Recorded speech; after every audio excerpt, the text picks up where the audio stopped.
ajuste. Bueno, y quiero darle la bienvenida a Jesús Carrillo, director de Economía Sostenible del INCO. Gracias, Jesús, por estar con nosotros. Bienvenido.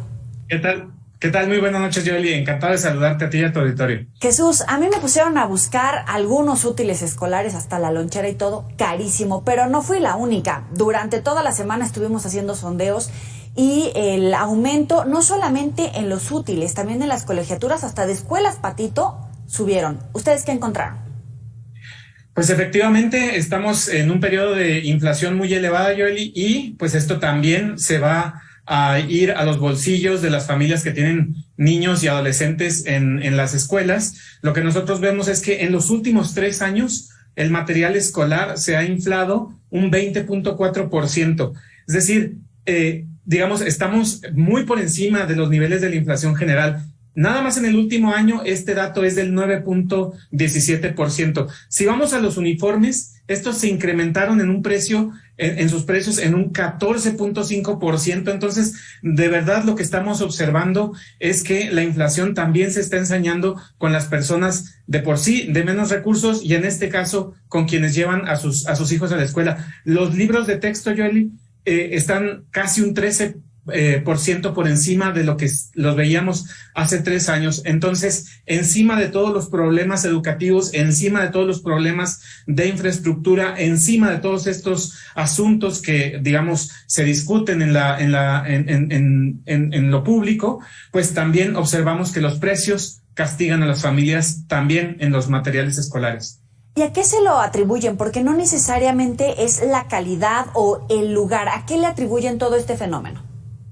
Mira, en parte, digamos, hay que hablar específicamente de muchas materias primas. Uh-huh. Entonces, el papel se ha incrementado de precio. Los commodities como la madera, de la que desde luego salen muchos de nuestros útiles, también el acero, el aluminio, todas las materias primas, pues están, digamos, mucho más caras. Las cosas que se hacen de plástico vienen del petróleo. El petróleo también está más caro y entonces pues todos los procesos de petroquímica, de transformación y después esto se va trasladando por las cadenas de valor hasta llegar también a los bienes que consumimos, pues telas, digamos libros, cuadernos, lápices, etcétera.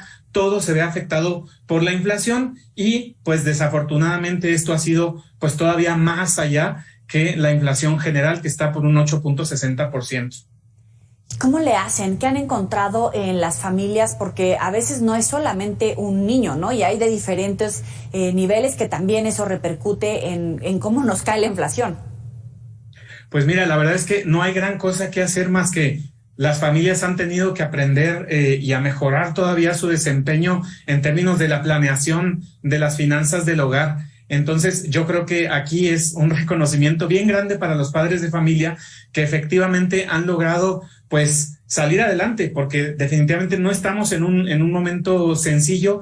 Hay poco que hacer cuando los precios están aumentando, se tiene que recortar aquí, se tiene que recortar allá. Nosotros lo que siempre les decimos a las familias es que tenemos que cuidar mucho nuestro gasto hormiga y tenemos que cuidar mucho nuestras tarjetas de crédito. Entonces, definitivamente es un momento difícil, pero las familias, pues, con la emoción de ver a sus hijos en la escuela, lo logran hacer cada vez mejor, sin duda. No, pues hacen magia, pero según estimaciones oficiales, es el regreso a clases más caro en los últimos 25 años. Y más o menos checa con las cifras que decías en este comparativo.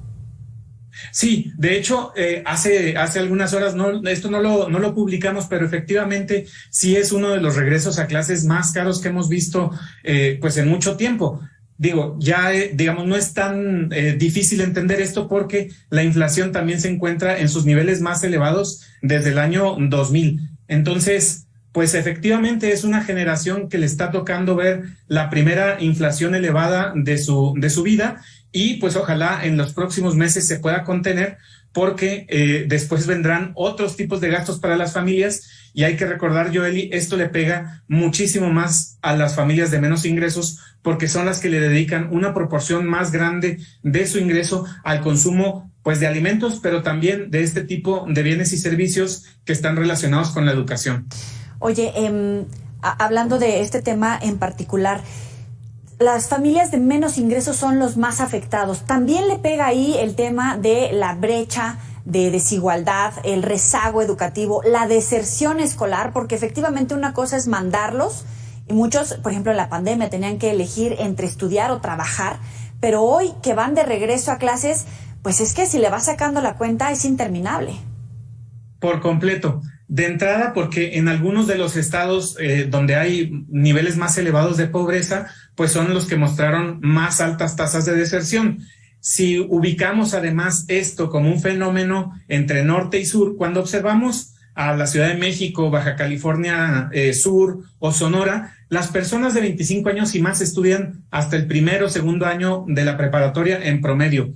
Cuando observamos este mismo fenómeno en estados como Chiapas, Guerrero y Oaxaca, es un, digamos, nivel inferior completo. Estamos hablando de primero, segundo, de secundaria. Entonces, si a esto le sumamos todos los retrasos de aprendizaje, la inflación y que la deserción escolar fue más elevada, pues estas brechas se van a ir incrementando. Esto es un problema de largo plazo que es urgente resolver, porque estructuralmente puede hacer más complicado todavía el desarrollo para los estados donde la pobreza, como te decía, pues es más grande y más dolorosa también. ¿Ves que haya un efecto positivo entre las medidas, el paquete, el famoso paquete de medidas del gobierno mexicano para tratar de limitar los costos de algunos insumos de la canasta básica?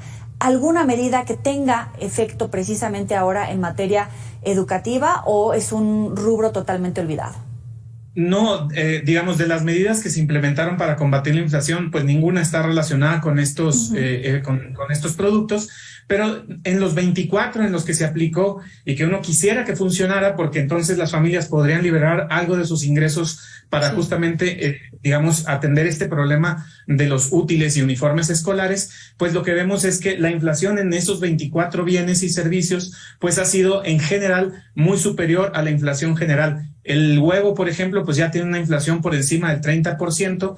Entonces, lo que vemos es que este programa no alivió la inflación en los bienes a los que estaba dedicado y por lo tanto, pues simplemente toda la demás inflación sigue afectando pues de la misma forma a las familias. Entonces, pues todavía no vemos buenos resultados. Ojalá después se puedan dar, pero por lo pronto no parece más que un paquete de buenos deseos. Jesús Carrillo, muchísimas gracias por estos minutos para el auditorio de Mega Noticias. Encantado de saludarte. Muchas gracias a ti y buenas noches. Buenas noches y gracias también, por supuesto, a todos los que están participando de este análisis con nuestro invitado sobre cómo les fue en el regreso a clases. Efectivamente, la mayoría de la gente que